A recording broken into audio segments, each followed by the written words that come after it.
Good evening. My name is Saurabh Meena, and today we'll be discussing on the 70-hour work week, the debate which was started by Sri Narayan Murthy ji, and I really respect him. He's one of the most successful founders, and I respect him for what he said. Actually, देखा जाए तो founders will always prefer people who are very hard working for their company, and they themselves work a lot for their company. But we need to understand the 70-hour work week, where for prolonged period, if for multiple weeks, if a person is working 70 hours in a week, there will be consequences. He will definitely be sacrificing himself. He will be sacrificing his health, and he will also be sacrificing his family members. Now, before going ahead, I just wanted to describe the point of view of all the stakeholders in this argument. See, entrepreneurs are working very hard because they put everything at stake for their company, for their firm, and they are themselves working 24/7.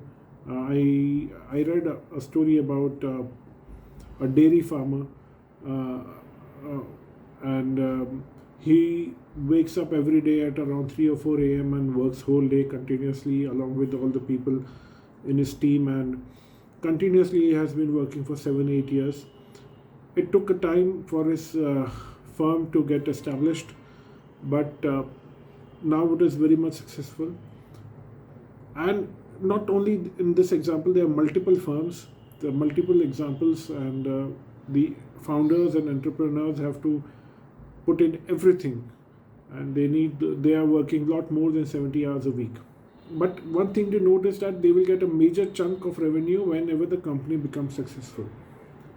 And on the extreme end, opposite end, we have the family members who are always expecting good quality time from the employee, and they always prefer good well-being of the person. They want that the person who is working at a firm, he gets and he is involved in all the precious moments of the family, and he gets time, and he is able to devote time for the family.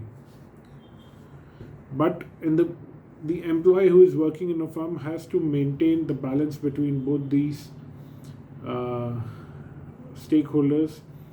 They have to maintain a healthy balance between the boss in the office and the boss at home. So at on one hand they have to deliver results, and also on the other hand they have to maintain work-life balance and family. They have to give time to the children, parents, and family members also. Now, one aspect of working very hard, you guys can see, this is a story of a woodcutter who did not sharpen his axe. And what happens is, if a person is working very hard, there is not enough time left for a person to ponder and think over what mistakes he's making, or he's not able to improve himself. In long run, it affects the productivity of the employee and even stability, mental stability.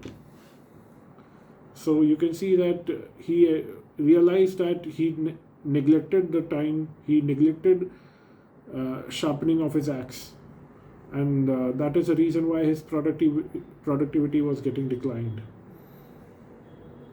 Another thing is, like, this debate reminded me of the concept of negative liberty. Now, negative liberty says that if a person has to develop fully, there has to be no constraints on that person. A person will be able to recognize his true potential only when there are no constraints on him, there are no restraints, and he gets full freedom for it. So, negative liberty is freedom from interference by other people. It allows one to be able to control their own destiny in their own interests. Now, if there is a limited time work week, a person is able to devote the remaining time to his own development and also to his hobbies. And this will definitely strengthen the personality of that employee, and it gives freedom to obtain other skills in life. Now, again, the creativity, we can see that in the Western countries, the arts has prospered, especially after Renaissance, and we see that even the fashion industry grew uh, in Europe, and that the Western world is the one of the reason was because of the concept of liberty. Now, any growth requires time, and when there is time, one is able to think freely, and when one is able to think freely, it leads to innovation and creativity. So, if one is working 70 hours a week, he or she is not having any time left to ponder and think how things could be done in a better way, or what better technology could be implemented in that line of work. And there is an impact on the physical and mental health of that person. Yes, it also leads to burnout, anxiety, depression, decreased job satisfaction, strained relationships, reduced work life balances. Now, when Sri Narayan Murthy ji was saying that the youth have the responsibility towards the nation, that they should work more for the country, but I feel that apart from the youth, the firms also have responsibility. Infosys, no doubt, is one of the good firms which has done a lot for the country. But I'm not focusing on only Sir's firm, but what I'm trying to say is the other firms too should take responsibility and give employment to more people. If they can hire 7 people working 50 hours a week, it will not just help the company but also help the country, and it will have a money multiplier effect on the economy. Now, we all know that there is a balance which has to be maintained between productivity and burnout. So, if if that balance can be maintained, then there will be good growth of both the firm and also of the employee. That balance would lead to a good culture, working culture in that firm. It will foster a culture that values employee well-being as a top priority, and also promotes open competition and provide resources for mental and physical health. So these are some of the strategies for work-life balance. And apart from this, I want to speak about the present situation in the government. And we know that many government employees are working very hard right now. Situation is very different right now.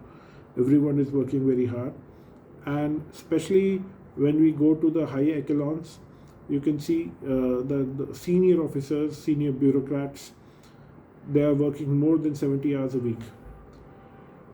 You can see secretaries,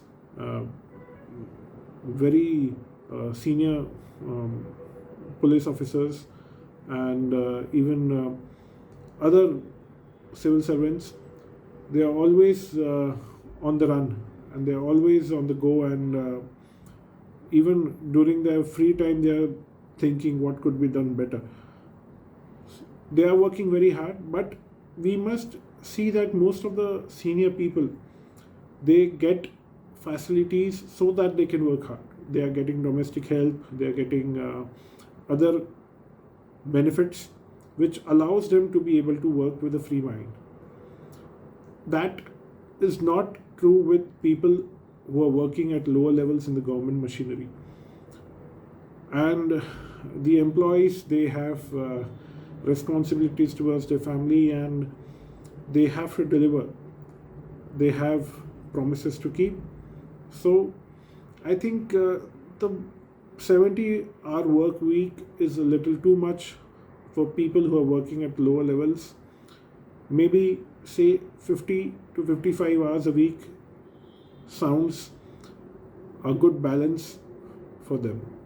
And I hope that we will promote better work-life balance in this country, and we will promote better self-care for all the employees in the country.